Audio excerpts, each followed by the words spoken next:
Selamat petang, salam sejahtera. Terima kasih kerana bersama dengan saya di Nazilin Unity Channel. Seperti yang kita tahu, Ayub Khan yang merupakan timbalan ketuan polis negara sekarang adalah orang yang paling disukai dalam polis diraja Malaysia oleh netizen. Hari ini Ayub Khan menjawab dakwaan yang dilemparkan oleh Sanusi sendiri. Ayub Khan kata, tiada komplot rancang tangkapan terhadap Sanusi. Ini cerita apa nih? Ini ceritanya.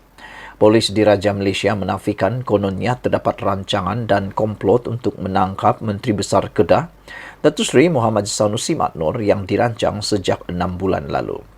Saudara-saudara sekalian, kalau orang lain yang cakap, mungkin saya boleh terima atau mungkin saya akan fikir bukan minda dan sebagainya. Dan tidaklah tolak secara terus-terus serta-merta. Tapi oleh kerana Ayub Khan yang kata, saya memang percaya. Datuk Seri Ayub Khan sendiri yang kata timbalan Ketua Polis Negara ini, saya serta-merta percaya terhadap beliau. Kerana kita semua tahu timbalan Ketua Polis Negara, Datuk Seri Ayub Khan ini adalah seorang polis yang mempunyai integriti paling terbaik pernah saya tahu dalam PDRM. Bagaimana dengan anda? Jadi, timbalan Ketua Polis Negara ini, iaitu Datuk Seri Ayub Khan, berkata, penahanan yang dilakukan terhadap pemimpin berkenaan adalah berdasarkan kronologi siasatan yang dilakukan pihak polis.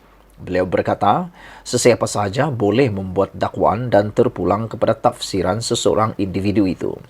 Tengok semula kronologi siasatan kes beliau, iaitu Sanusi. Beliau keluarkan kenyataan pada 11 Julai, kemudian laporan polis diterima 12 Julai. Susulan daripada itu, ada lagi laporan dibuat pada 14 Julai oleh Majlis Diraja Selangor, dan disebabkan itu kita buat tangkapan pada 18 Julai untuk pertuduhan di mahkamah.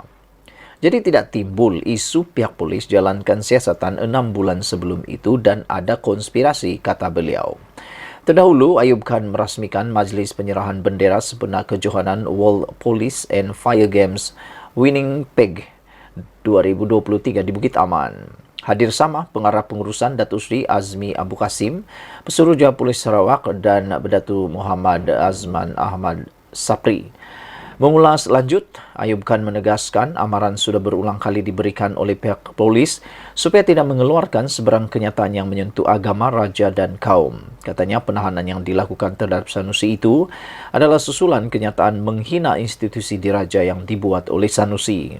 Sempena bulan kemerdekaan tiada lama lagi, saya menyuruh rakyat khususnya orang politik supaya melihat semula rukun negara ini, kata beliau lagi. Jelas dalam rukun negara menyatakan kepercayaan kepada Tuhan dan kesetiaan kepada raja dan negara. Kalau ada lagi mana-mana individu yang masih lagi cenderung untuk hina institusi diraja, sudah pasti tindakan tegas akan diambil, kata beliau. Menurutnya, apabila tindakan tegas diambil oleh pihak polis terhadap perbuatan itu, jangan buat spekulasi. Hati-hati, kita akan ambil tindakan tidak mengira latar belakang, katanya.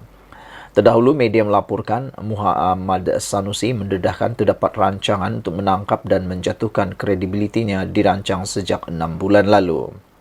Ketua Pengarah Pilihan Raya Perikatan Nasional itu dilapor berkata, ini berdasarkan maklumat yang diterimanya daripada rakan yang memberi amaran bahawa tindakan akan diambil susulan kritikan terbuka kepada pihak tertentu.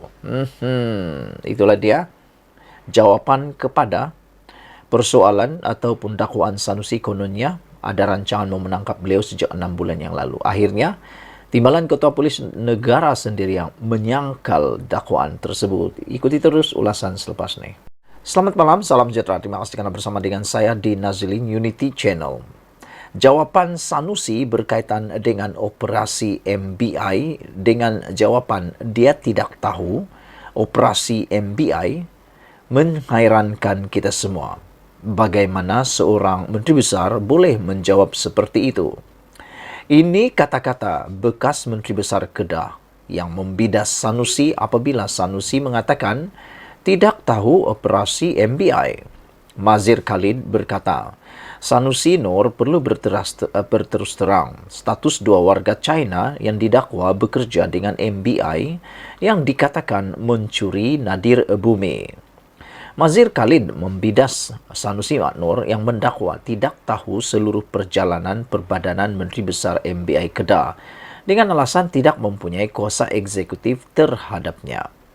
Jawapan seperti ini seakan-akan sudah menjadi jawaban menyelamatkan diri. Apabila ditanya, tak tahu. Apabila ditanya, tak tahu. Nah, ini jawaban paling popular. Semalam Sanusi dilaporkan berkata, beliau tidak mengetahui perjalanan MBI, termasuk kedudukan dua warga China dibawa masuk ke negara ini oleh entiti itu untuk melakukan kerja meneroka unsur nadir bumi RII di Bukit Enggang, SIK, seperti dipersoal Menteri Dalam Negeri Saifuddin Nasution Ismail. Dua lelaki itu juga didakwa mempunyai kaitan dengan kes kecurian RII. Mazir yang juga bekas Menteri Besar Kedah berkata Sanusi sepatutnya mengetahui pentadbiran MBI kerana menjadi pengerusinya dan seharusnya berterus terang dan tidak menyembunyikan apa-apa di bawah karpet. Memang betul apa yang dikatakan oleh Mazir Khalid ini bahawa Sanusi sepatutnya mengetahui pentadbiran MBI kerana menjadi pengerusinya, kerana Sanusi Nur adalah pengerusi kepada MBI tersebut. Dan sepatutnya beliau harus berterus terang dan tidak menyembunyikan apa-apa di bawah karpet, kata beliau. Ketua UMNO Kedah itu berkata, walaupun pemimpin PAS itu berhak tidak menjawab persoalan berkaitan isu RII di Bukit Enggang kerana mendakwa tidak mempunyai kuasa eksekutif, namun sebagai pengerusi perlu maklum dengan perjalanan operasi projek entiti berkenaan. Kenyataan itu perlu dikeluarkan daripada MBI. Sanusi adalah pengerusi MBI. Dia lebih tahu daripada orang lain. Takkanlah CEO, Ketua Pegawai Eksekutif dengan pegawai dia tak brief bentang terhadap dia. Katanya selepas mesyuarat Barisan Nasional dan Pakatan Harapan di Kedah menurut Sinar Harian. Mengulas lanjut perkara itu, Mazir berkata, ketika menjadi pengerusi Tenaga Nasional Berhad TNB dari tahun 2020 hingga 2022, beliau tetap mengambil tahu perjalanan organisasi itu walaupun diuruskan sepenuhnya pengurusan syarikat utility terbabit. Dengan pengakuan daripada Sanusi Nur bahawa beliau tidak tahu tentang sepenuhnya tentang pentadbiran MBI kerana beliau tidak mempunyai kuasa eksekutif, ini secara tidak langsungnya memaparkan kelemahan pentadbiran Sanusi itu sendiri. Kerana sepatutnya, menurut Mazir Khalid, sepatutnya Sanusi yang menjadi pengerusinya patut mengetahui pentadbiran MBI dan seharusnya beliau berterus terang dan tidak menyembunyikan apa-apa di bawah karpet. Jadi dengan pengakuan Sanusi tersebut memang mengejutkan kita kerana secara tidak langsung menunjukkan kelemahan pentadbiran Sanusi. Sekian dulu untuk kali ini. Ikuti terus ulasan selepas ini. Selamat malam, salam sejahtera. Terima kasih kerana bersama dengan saya di Nazilin Unity Channel. Ini satu kejutan paling besar berkaitan dengan skandal pelombongan haram di RII di SIK Kedah. Skandal rasuah RII di Kedah. Hari ini, SPRM menahan pula seorang pegawai kanan kerajaan negeri. Wah, ini memang kejutan paling besar. Seorang pegawai kanan yang berkhidmat dengan kerajaan negeri ditahan reman 3 hari bagi membantu siasatan berhubung rasuah dan salah guna kuasa dalam pelombongan unsur nadir bumi RII di Kedah. Sumber Suruhanjaya Pencegahan Rasuah Malaysia SPRM berkata, suspek lelaki berusia 50 tahun itu berkenan ditahan kira-kira jam 8 malam semalam di pejabat SPRM Alor Setar kerana disyaki meminta wang rasuah berjumlah kira-kira RM1 juta daripada seorang pemilik syarikat. Perintah riman bermula hari ini sehingga 26 Julai dikeluarkan Magistrate Muhammad Zulhilmi Latif selepas SPRM mengemukakan permohonan reman di Mahkamah Magistrate Alor Setar pagi tadi. Setakat ini, secara keseluruhannya, seramai 4 suspek ditahan SPRM, termasuk seorang Ketua Pegawai Eksekutif Perbadanan Menteri Besar MBI, pengarah syarikat dan pembantu kepada pemilik syarikat bagi membantu siasatan. Sementara itu, pengarah kanan bahagian siasatan SPRM Putrajaya berkata, iaitu Datuk Seri Hisamuddin Hashim ketika dihubungi berkata, beliau mengesahkan tangkapan itu dan memaklumkan siasatan dijalankan di bawah Seksyen 17 dan 23 Akta SPRM 2009. Saudara-saudara sekalian, saya secara pribadi, saya berharap skandal ini dapat diselesaikan dengan kadar yang lebih segera supaya semua orang yang bersalah, semua orang yang terlibat dalam skandal merugikan negeri dan negara ini dapat diheret ke muka pengadilan. Sebelum kita ke isu yang seterusnya, sila tinggalkan komen anda. Apa pendapat anda tentang isu kali ini? Skandal rasuah RII di Kedah, SPRM menahan seorang pegawai kanan kerajaan negeri. Jadi, persoalannya sekarang ini ialah selepas tangkapan demi tangkapan dan dikabarkan selama 4 orang telah pun disiasat berkaitan dengan rasuah dan juga salah guna kuasa ini. Dan menjadi persoalan kita ialah bila agak-agaknya jerung paling besar akan dapat ditangkap. Kerana seperti kata Anwar Ibrahim, rasuah akan diperangi habis-habisan sehingga ianya bermula daripada jerung besar supaya jerung-jerung kecil dapat dihapuskan sama rata. Ikuti terus ulasan selepas ini. Selamat petang, salam sejahtera. Terima kasih kerana bersama dengan saya di Nazilin Unity Channel. Ini satu pendedahan paling unik dan paling menyengat untuk Tun Mahathir. Tun Mahathirlah yang paling kejam dengan PAS. Kini didukung pula. Itu pendedahan Anwar Ibrahim. Datuk Seri Anwar Ibrahim menyifatkan Tun Dr. Mahathir Mohamad kini adalah kumpulan terdesak sehingga terpaksa membuat kemunculan di atas pentas Perikatan Nasional PN. Saya tertarik dengan apa yang dinyatakan oleh Datuk Seri Anwar Ibrahim, Perdana Menteri kita ini, apabila beliau mengisytiharkan, menggelar Tun Mahathir Mohamad sebagai kumpulan terdesak yang mahu terpaksa membuat kemunculan semula. Menjadi persoalan saya ialah apa sebenarnya yang Tun Mahathir mahu ini? Apa sebenarnya yang dia mahu? Dulu di Barisan Nasional dia berehat, sudah bersara, muncul semula dalam Pakatan Harapan. Itu masih kita boleh faham. Dia nak tumbangkan kleptokrasi yang mana dia kata Najib. Dan akhirnya Najib dah masuk penjara. Sekarang pula dia keluar lagi, dan akhirnya tiba-tiba bersama pula dengan PAS. Yang selama ini beliau keji kan, beliau kejam terhadap PAS. Tun M paling kejam dengan PAS, kata Anwar Ibrahim.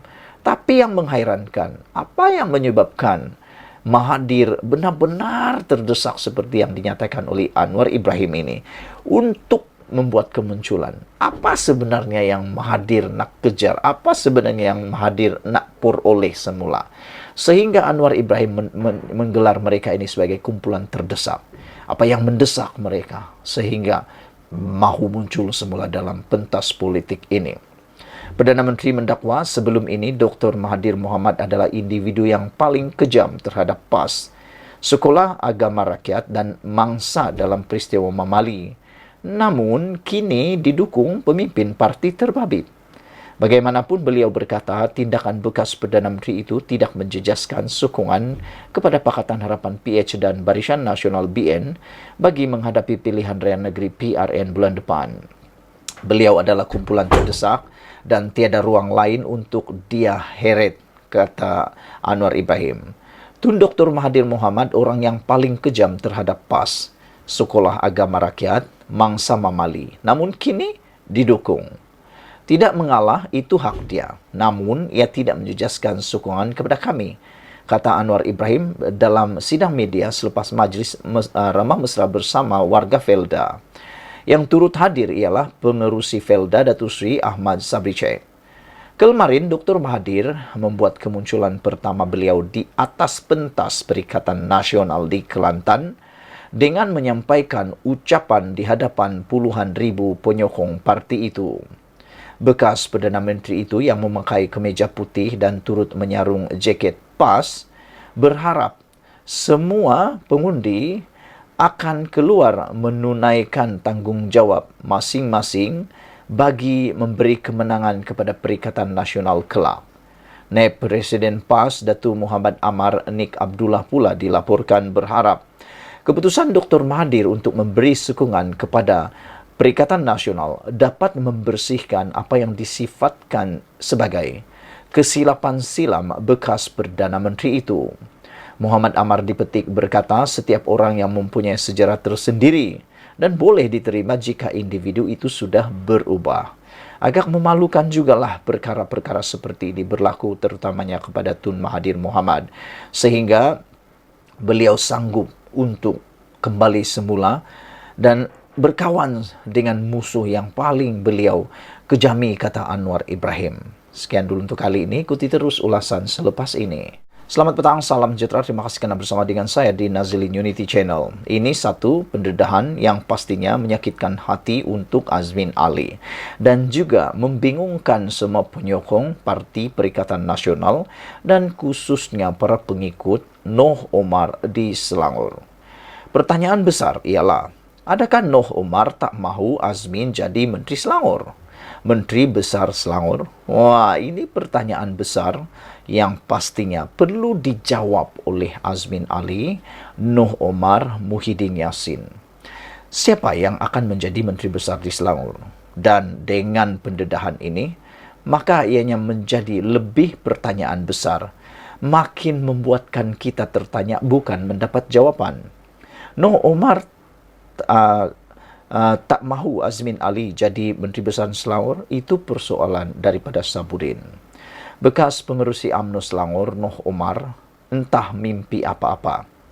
Tiba-tiba saja membangkitkan tentang kedudukan serta jawatan Menteri Besar daripada parti yang sudah ditinggalkannya, yaitu UMNO. Kata beliau, jika UMNO tidak bersama dengan PH, parti itu akan mendapat jumlah kerusi yang lebih besar dalam PRN akan datang ini. Kalau UMNO memilih bersama PN, parti itu sekurang-kurangnya akan beroleh 20 kerusi untuk mereka tandingi. Selebihnya barulah untuk PAS dan Bersatu. Kalau menang, confirm calon Menteri Besar daripada UMNO sebab ada 20 kerusi, kata beliau lagi. Tapi, sedih sekali. Dengan bersama PH, UMNO umpama melukut di tepi gantang kerana hanya dibenarkan atau diberikan 12 kerusi saja, ujar beliau. Dengan bertanding 12 kerusi itu, Noh juga menyifatkan UMNO bukan lagi parti untuk orang-orang Melayu berteduh tetapi mendakwa sudah dibocorkan oleh Zahid Hamidi. Yang menjadi tanda tanya besar saya di dalam isu ini ialah sejauh mana pastinya Noh Omar terhadap pembahagian kerusi kalau UMNO masih bersama dengan Bersatu. Kerana dalam Parti Bersatu semuanya ialah tentang komposisi kaum yang ada dalam Parti Bersatu. Parti Bersatu juga ialah parti yang didominasi oleh orang Melayu, yang berakar umbikan Melayu, orientasinya orang Melayu. Jadi oleh sebab itu, sejauh mana UMNO boleh mendapat kerusi 20 itu? Adakah Bersatu akan memberikan ataupun lagi teruk lagi UMNO tak akan dapat 12 kerusi kalau bersama dengan Parti Bersatu? Kerana Parti Bersatu tentulah akan berebut untuk mendapatkan kerusi yang majoritinya orang Melayu berbanding dengan Pakatan Harapan yang mana mereka lebih sistematik dan lebih baik di dalam pembahagian kerusi. Jadi persoalan dia, sejauh mana yakinnya Noh Omar kalau UMNO bersama Perikatan Nasional boleh dapat 20 kerusi? Saya tak yakin dan saya tak yakin langsung mereka akan dapat 20 kerusi. Bahkan 12 kerusi pun belum tentu diberikan oleh Perikatan Nasional kepada UMNO kalau UMNO bersama dengan Perikatan Nasional.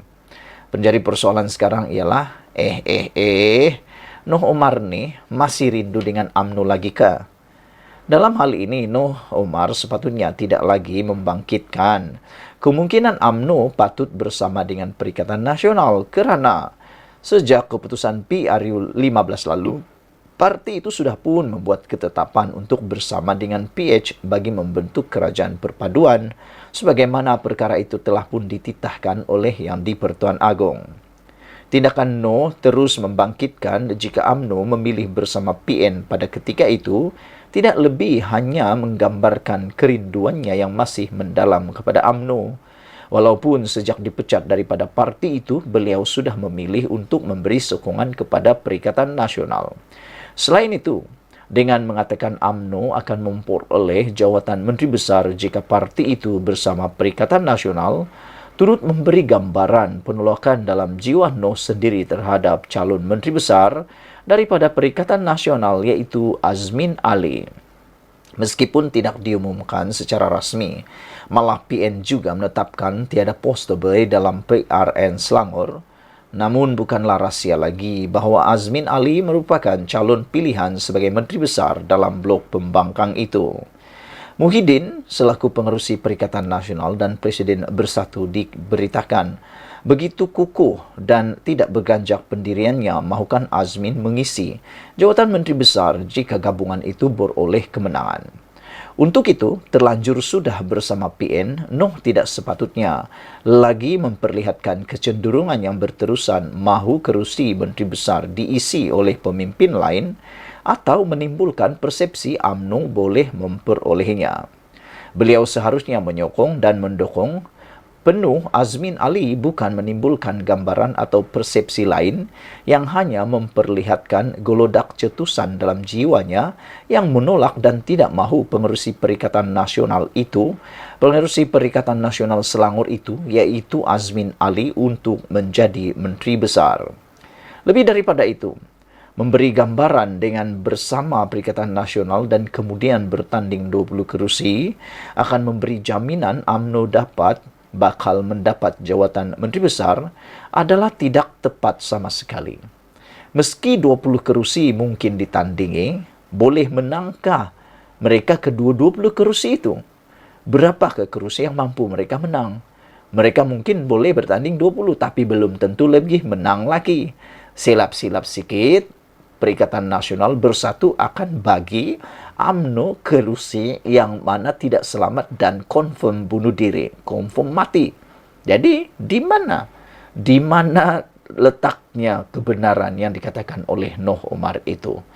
Lupakah Noh Omar? Malah ketika beliau mengetahui UMNO Selangor sebelum ini pun, berapa kerusi mampu dimenangi parti itu? Noh Omar patut kembali semula kepada patut kembali semula kepada sejarah perjuangan beliau bersama dengan UMNO sebelum ini.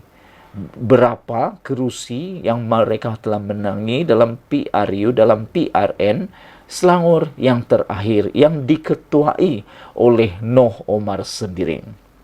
Kalau betul dia mampu menang 20 kerusi, maka dengan maksud itu mereka sudah jadi kerajaan di Selangor. Tapi tak menang 20 kerusi pun. Apapun, hati-hatilah hati-hatilah Azmin. Nampaknya seperti dalam selimut Perikatan Nasional ada musuh yang perlu diawasi. Juga Azmin Ali, maksud di sini, tanyalah Noh Omar, kenapa dia masih belum menjadi ahli bersatu atau PAS sehingga sekarang? Ini persoalan yang perlu ditanya kepada Noh Omar. Kenapa dia masih belum menjadi ahli bersatu atau PAS sehingga sekarang? Adakah agenda tersembunyi? Sekian dulu untuk kali ini. Jangan lupa tinggalkan komen Anda, tekan butang subscribe. Kita jumpa lagi. Bye-bye. Selamat petang, salam sejahtera. Terima kasih karena bersama dengan saya di Nazilin Unity Channel. Masih lagi bercerita tentang skandal RII, perlombongan RII haram yang berlaku di Sik Kedah. Kali ini benar-benar memberikan kita pertanyaan besar. Timbul tanda tanya besar dalam kepala otak kita. Dua pribadi yang selama ini dicari-cari tak jumpa lagi. Persoalannya, kehilangan dua warga China itu kini jadi tanda tanya. Di mana mereka pergi dan siapa yang tahu mereka pergi. Kerana dua ini akan menjadi saksi paling dikehendaki. Ikuti terus ulasan kali ini, Anda pasti terkejut dengan pendedahan dua warga China ini yang menjadi tanda tanya di dalam spekulasi, di dalam skandal RII melibatkan perlumbungan haram yang telah pun didedahkan oleh SPRM baru-baru ini. Sebelum kita teruskan, bantu saya kembangkan channel ini dengan tekan butang subscribe, share video ini, dan juga tinggalkan komen Anda. Pendedahan kewujudan dua warga China yang dibawa masuk ke negara ini oleh Perbadanan Menteri Besar MBI Kedah untuk melakukan kerja mengorek unsur nadir bumi RII di Bukit Enggang Sik terus menjadi tanda tanya apabila tiada pihak mengetahui kedudukan mereka ketika ini. Menurut sumber, dua individu yang dikenali sebagai So Lai Fat dan Huang Ziye dikatakan masuk ke negara ini bersama kumpulan pekerja warga China, Myanmar dan Nepal antara tahun 2021 hingga tahun lalu. Difahamkan, kumpulan pekerja terbabit mempunyai kepakaran dalam kerja menggali dan mengekstrak RII kerana pernah terbabit dalam aktiviti melombong bahan berkenan di China dan beberapa negara serantau seperti Myanmar dan Vietnam. Dua warga China itu adalah watak utama dalam kegiatan melombong RII di Kedah berbanding pekerja asing lain, kerana mereka ada pengalaman luas dalam kegiatan menggali RII di negara asal. Selain pernah melombong RII di China, mereka juga dikatakan terbabit dalam kegiatan sama di Myanmar beberapa tahun lalu sebelum dibawa ke Kedah oleh syarikat yang melakukan eksplorasi di Bukit Enggang. Bersama kumpulan pekerja mahir warga Myanmar dan Nepal yang lain, mereka memiliki kemahiran menggali dan mengekstrak RII dengan cepat, katanya ketika ditemui Berita Harian. Januari lalu, operasi khas Jabatan Perhutanan Negeri Kedah, JPNK, serta Jabatan Mineral dan Geosains menahan 52 lelaki warga tempatan dan asing kerana disyaki terbabit dalam aktiviti penerokaan RII secara haram di kawasan hutan simpan Bukit Enggang.